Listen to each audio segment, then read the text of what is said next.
제가 이제 말씀 듣다 보니까 정치인들이 대부분 다 그런 걸까요? 그 엄격한 집안에서 자랐고 그러면서 뭔가 그 인정 욕구들을 실현하는 과정이 있고 그러면서 부인을 만났는데 부인에 동화되는 과정을 거친다.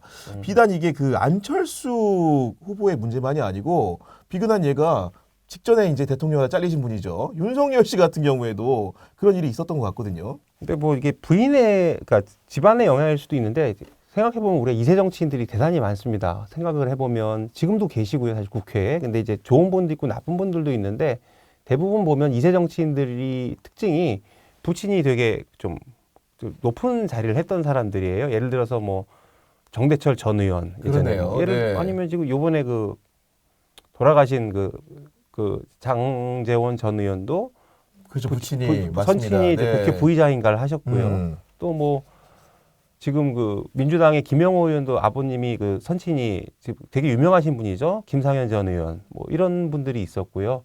셀 수가 없어요. 그래서 이제 셀 수가 없는 정도. 그 다음에 이제 지금 윤석열 옆에 계셨던 그 정진석 지금도 비서실장이죠. 대통령은 없지만 이분도 아버님이 이제 정성모 맞아요. 네. 이 양반 거기도 전 의원. 그러니까 이렇게 부친을 보면서 정치를 배우는 게 아닌가. 저는 오히려 이런 생각을 합니다. 그리고 이제 막 생각이 나고 있는데 집안에 사람들이 드글드글 하잖아요. 그래서 이런 걸 보면서 우리 자기들 몸에 DNA가 생기는 게 아닌가. 자연스럽게. 네, 네. 그런 생각을 하고요. 이게 좀 재밌는 얘기인데 이제 제가 이분 이름을 밝힐 수는 없는데 어떤 의원이 자기 아버지 얘기를 하면서 이런 얘기를 해요. 아버지가 자기한테 관심이 하나도 없다. 그래서 자기가 대학교 다닐 때 누구야? 너 이번에 네가 고등학교 2학년이냐 이랬다는 거야. 자기 이제 대학교 들어갔는데. 진짜로? 말이 안 된다 진짜. 그래서 예. 그 정도로 집에 관심이 없는데, 그러니까 정치를 한다는 게 뭐예요? 사람을 만나고 이제 붕당하는 거지. 그러니까 사람들 그렇죠. 만나서 예.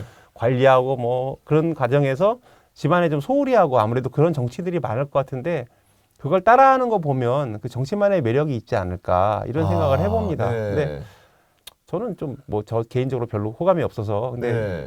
그렇게 살고 싶은가 보죠 뭐. 그리고 이 안철수 후보의 족적 같은 경우에는 특히 정치적 족적이라는 것은 아까 말씀해 주신 대로 그 민주당 계열의 정당에서 시작을 했다가 그다음에 또 중도 정당이라고 보이는 뭐 바른미래당, 국민의당 이런 걸 차렸다가 그 다음에 또 이제 그 보수 진영이라고 할 수 있는 국민의힘까지 가다 보니까 이분이 정치 여정 보면서 이해를 못 하시는 분들 좀 있을 것 같아요. 근데 이게 뭐 기본적으로 안철수 후보는 자기 뭐 그런 얘기도 했잖아요. 본인이 이제 극중이다라고 하면서 이제 이게 제3지대로서의 어떤 뭐 중도 스탠스를 계속 강조했잖아요. 근데 다만 이제 아까 말씀하셨던 것처럼 그 개념이 기본적으로 애매하고 이 말이 좋아 뭐 이제 극중이지 이게 뭐 오락가락하는 것 그리고 극중이라는 게 반드시 어떤 사안에서 가운데 그러니까 뭐 물리적으로 가운데를 말하는 게 아니잖아요. 이번 뭐 탄핵 사건 때도 보지만 그 탄핵 과정에서 극중이라고 하면 사람들이 봤을 때 이거 극중이 아니고 약간 기회주의자라고 생각하는 거잖아요. 그래서 이분들이 근데 아까 말씀하셨던 안 의원 같은 경우는 이제 민주당 쪽에서 시작해가지고 이제 지금 이제 국힘까지 어떻게 보면 계속 우클릭을 해오는 모습이잖아요. 그렇네요. 네. 근데 이제 아마 2017년도에 이 이제 그 바른정당하고 이제 합당할 때 보면 이제 그 당시에 이제 박근혜 탄핵이 있었고 그 탄핵 때 약간 자기가 보수를 먹으려고 생각을 해가지고 그렇게 한 것 같은데 그 뒤로도 보면 이제 이게 약간 뭐라고 해야 되나요? 이게 본인의 어떤 소신하고 조금 무관하게 정치적 상황에 따라서 움직이는 그런 게 많고 본인이 이제 어떻게 보면 아까 이목 기자도 말했지만 이제 새 정치의 자산들을 계속 써먹어서 지금 거의 이제 바닥난 셈이죠. 저도 하나 덧붙이면 이제 그 박지원 의원께서 국민의당을 같이 했었죠 한때. 근데 진보의 위장 취업을 했다고 얘기를 하잖아요. 그래서 저는 이 말이 전 되게 공감했는데요. 위장 취업했다. 예. 저분은 어쨌든 공대생이고 의대생이지만 이공계 사람이고 공대생 같은 의대생이죠. 그리고 네. 기업을 운영했기 때문에 저런 분들은 제가 이게 되게 편견일 수 있는데 대부분 보수거나 잘 가야 이제 중도 보수쯤 돼요. 그래서 저는 저분이 원래 성향 자체가 좀 중도 보수가 아니었을까 이런 이제 의심을 해보는데 당시 이분이 민주당 쪽에 합류를 한 거는 그 당시 이명박 정권이었습니다. 근데 이명박 정권이 이제 물론 박근혜 정권으로 정권 재창출이 됐지만 사실 그때 박근혜 정권으로 재창출될 거라고 생각하는 사람 별로 없었어요. 이명박 정권 인기가 워낙 낮기 때문에 그런 거 생각하면은 지금 이명박 정부가 워낙에 지금 바닥을 치고 있으니까 나는 여기로 가는 게 나한테 포지션을 잡았다. 그래서 네. 여기로 가서 여기 후보로 되는 게 좀 유리하지 않을까. 그리고 당시 이제 문재인 전 대통령 그때 문재인 후보죠. 문재인 후보가 박근혜 당시 그 국민의 그 당시는 이제 한나라당이죠. 한나라당, 한나라당 네. 후보한테 지지율에서 계속 밀렸어요. 맞아요. 네. 그러니까 이제 내가 여기를 먹어야겠다 하는 생각을 가지고 이쪽을 먼저 전략적으로 공격한 게 아닌가 그런 생각이 들고요. 그런 측면에서 나중에 이제 호남을 공략해서 국민의당을 가잖아요. 그것도 역시 당시 그때 이제 박근혜 정부 시절인데 문재인 의원이 상당히 좀 그때 이제 문재인 후보 당시 당대표죠. 호남에 인기가 없었습니다. 네. 부산 정권인데 뭐 이런 말씀을 하셔가지고 그건 사실이에요. 그래서 그때 일부러 이걸 전략적으로 공략을 한 게 아닌가. 그래서 실제로 그 전략이 먹힌 거죠. 그래서 호남에서 되게 인기 많았잖아요. 맞아요.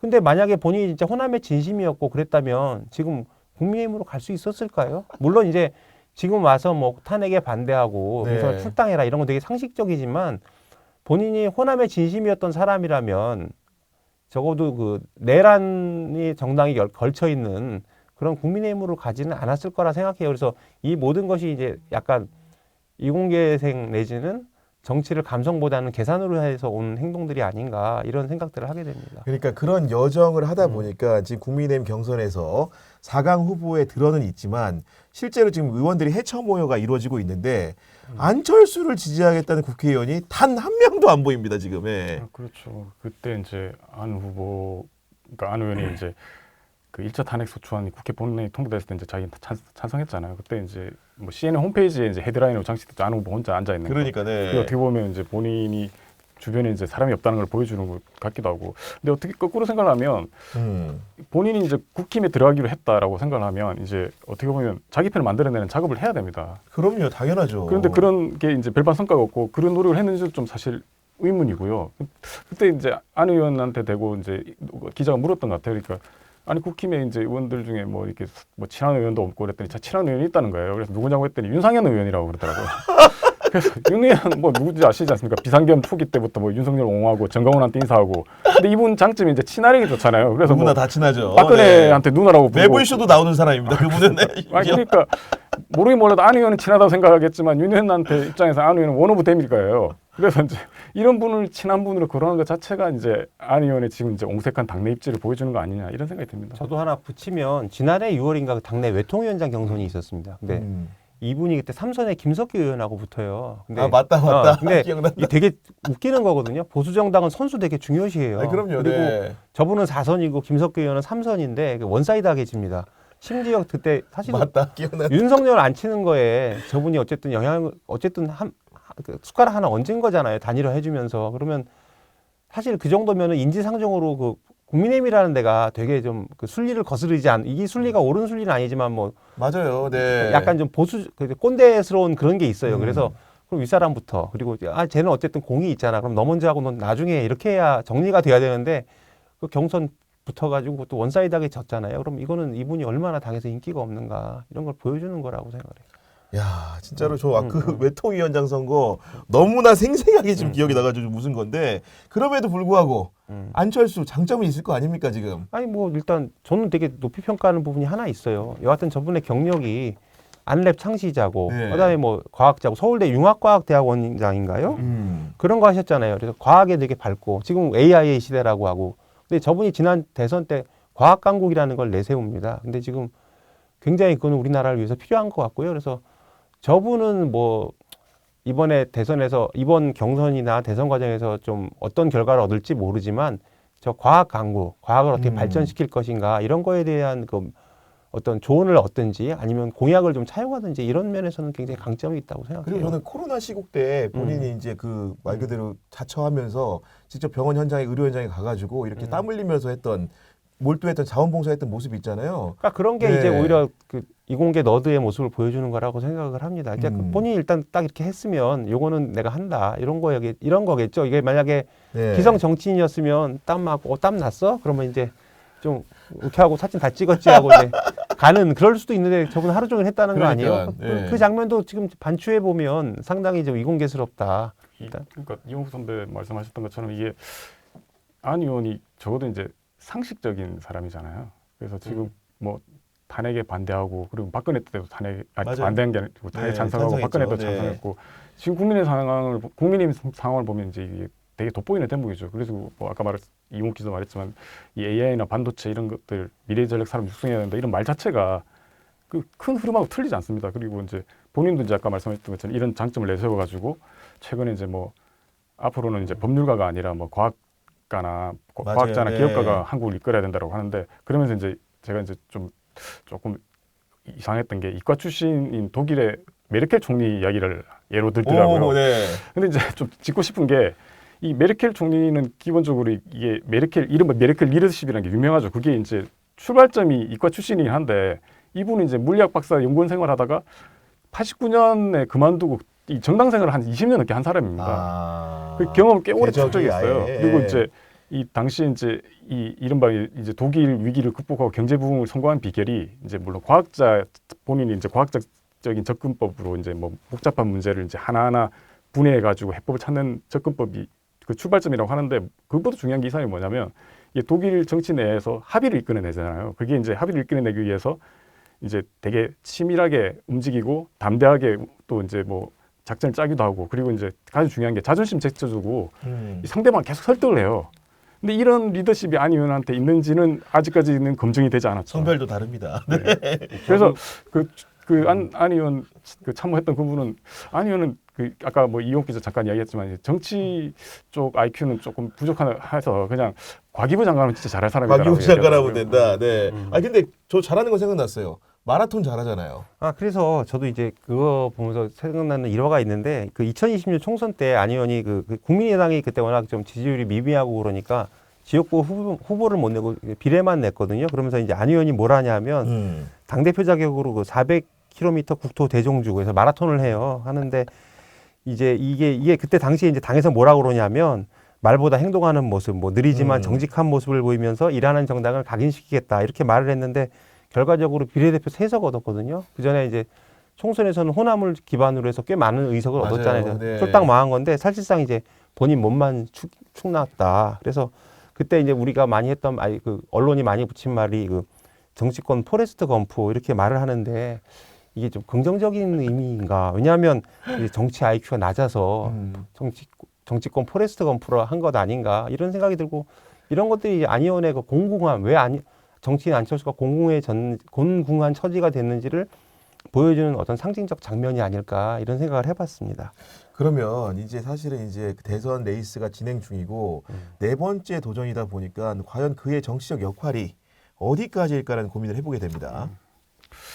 그래서 이제 그 관련해 가지고 그 생각은 들더라고요. 아까 뭐 제3지대 이야기 계속했는데 이제 한국 정치에서 보면 이제 제3지대에 대한 이제 모색은 계속 돼 왔죠. 이제 멀게는 뭐 박찬종, 정주영, 정몽준 뭐 해서 그렇죠. 네. 그 안철수로 이어지는 이제 제3지대 정당의 모색이 있었고 안철수 현상을 일으켰던 한국 정치 문제점들이 완전히 지금 현재 해소됐다고는 아무도 말을 못 하잖아요. 그래서 이제 이 그런 안철수 현상이라고 이름 붙일 수는 없지만 뭔가 그런 욕구들이 있는데 문제는 이제 안철수가 등장했던 12년에 비해 가지고 지금 이제 시대가 한 10년 넘게 지나면서 변했잖아요. 그러면 이제 막 시대가 변하면 요구되는 사람도 아마 변할 겁니다. 그러면 이제 그게 과연 이 새정치에 대한 자산들을 거의 써버린 안철수 의원이 요구되는 사람이냐. 아까 이용 기자도 말했지만 이제 안철수가 새정치 이야기하면 이제 더 이상 감흥이 별로 없잖아요. 맞아요. 그래서 네. 제가 지금 생각나는 게 이제 이 안철수 현상이라는 말도 이제 지금 누구도 안 쓰고 제가 2012년 아니면 대선 출마했을 때 이제 처음 이제 담당을 하고 이러니까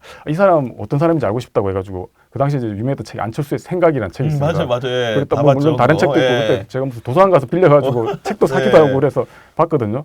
근데 지금은 안철수의 생각이 이제 전혀 궁금하지가 않아요. 그런데도 이제 뭐 안 의원은 계속 도전을 하겠죠. 그게 본인이 이제 사명이라고 생각을 네. 하기도 하고 그러니까요. 근데 이제 이게 아까 말씀드릴 때는 올림픽 출전하듯이 아마 계속 나올 것 같습니다. 그런데 이제 그 결과가 뭔지는 저는 좀 이제 잘 모르겠어요. 이호수는 어떻습니까? 예, 뭐 지금 안 의원을 굳이 긍정적으로 이제 얘기하시는 분들이 중도로 시작을 해서 뭐 진보 정당도 갔다 보수 정당에 지금 있어서 이념 스펙트럼이 넓다 뭐 이런 얘기를 하시는데요. 지금 뭐 구교영 기자나 김진우 기자도 뭐 동의하는 거라고 생각하는데 지금 그 중간이 없고 양극단의 시대잖아요. 그러니까 뭐 예를 들어서 양극화고 양극단 시대고 사실 우리도 언론도 굉장히 고민이 많은 세상인데 이런 상황에서 저기 대중을 설득할 만한 뭐 행보 발언도 없이 그냥 뭐 본인이 오락가락한 거잖아요. 이걸 갖다가 뭐 넓은 이념 스펙트럼에 따른 것이다 이렇게 포장해서는 믿지를 않습니다. 그래서 이제 지금은 새 정치가 아니라 간철수, 철수 정치 뭐 이런 것들을 안철수 의원이 극복을 해야 되고 이걸 극복을 못 하고 있기 때문에 지금의 낮은 지지율이 이어지는 것이다 이렇게 봐도 되고요. 또 이제 이렇게 말씀하시는 분을 들어서 측근 중에서 역시 이분도 이제 안 의원에 대해서 나쁘게 아직은 얘기 안 하는 분인데 자기는 안 의원이 이제 홍 전 시장하고 좀 반반씩 섞었으면 좋겠다는 거예요. 홍준표랑 왜 그러냐 네. 하면 안 의원이 보통 이제 토론회나 이런 데서 말이 씹히잖아요. 뭐 맞아요, 질문을 네. 하는데 불편한 질문을 하면 넘어가지를 못하고 답했다가 이제 설화에 본인이, 시달리고 말리고 네. 설화에 시달리는데 홍준표는 이렇게 한다는 거예요. 물어보면 그딴 질문 하지 마라. 그러고 나 답하지 않겠다 이러잖아요. 최근에도 그랬고. 그러니까 이거 안철수가 이걸 좀 배웠으면 이렇게까지 안 되지 않았을까. 그래서 아주 기술적이지만 안철수 플러스 홍준표 하면은 그래도 좀 기술적으로는 유능한 정치인이 되지 않았을까 이런 말씀을 하시더라고요. 편가요, 그럼? 안 의원이 기분 나빠할 것 같기는 해요. 예. 저는 개인적으로 이제 이번 대선 도전에서 실패하게 되면은 음. 정치인의 길을 더 걷기는 좀 무리이지 않을까. 본인도 그 정도 상황 판단은 좀 하지 않을까 개인적으로 생각하고 있고. 그래서 개인 뭐 차린다면은 안철수 과학재단이나 안철수 어린이재단 같은 거 만드는 것을 강권드립니다. 네. 제가 하나 덧붙이면 저도 처음에는 이제 그렇게 생각했는데 어쨌든 이번에 본선 경선을 통과했잖아요. 올라가 버리니까. 그래서 이번에 안 되더라도 계속 할 것 같아요. 왜냐하면 최소한 내가 이 정도는 됐다. 이 당에서 이만큼 자리 내가 잡았다? 자리 잡은 건 아니지. 왜냐하면 나는 계속 당에서 다른 소리를 해왔고 나 안 된다고 그랬는데 어쨌든 경선 통과했어. 심지어 당의 아주 소수야. 그건 아직 그 지지율이 그 안철수를 필요로 하는 사람들이 있다. 이렇게 이제 최소한 자기가 주장할 수 있는 근거는 이번 경선 통과로 좀 마련된 것 아닌가 그래서 글쎄 관둘까요? 난 잘 모르겠어. 그거는 이제 그 아까 말씀드렸던 안철수 의원 오래 봤던 측근이 그 이야기를 하더라고요. 그러니까 안철수 의원이 그때 이제 2017년 이때 뭐 이제 바른정당, 바른미래당 하면서 사실상 실패하고 독일 갔다가 돌아와가지고 그때 이제 분당 출마하고 이럴 때 네. 자기 안 될 줄 알았다는 거예요. 그런데 그게 또 되네. 그래서 야, 그래서 그때 그래도 뭐 하늘이 안철수를 간보네 보니까. 부자가 3년은 망해도 3년은 간다고 그래도 아직 제 자산이 좀 있구나. 그게 지금까지 좀 이어지는 거 아니냐 이렇게 이야기하더라고요. 이번에 자산이 남았다고 생각하지는 않는데 본인이 자산이 남았다고 착각할 근거가 되죠. 그렇네요. 네, 네. 그래서 아마 좀 더 버티지 않을까라고 생각을 해봅니다. 저는. 네, 마지막으로 인물비상고 시그니처 코너죠. 안철수에 대한 한 줄 평 부탁드립니다. 예, 안철수는 정치권의 포레스트 검프가 아니라 포레스트 철수다. 그렇게 얘기를 하고 싶고요. 그다음에 뭐 이제 늘 예, 공처가하고 애처가 어딘가에 있는 분이다. 뭐 이렇게 네. 말하고 싶습니다. 김준 선배는요? 안철수는 안물안궁이다. 뭐 간철수도 강철수도 안철수가 철수할지 안 철수할지 아무도 안 물어봤고 안 궁금하다. 생각이 안 궁금하다 이제는. 네, 알겠습니다.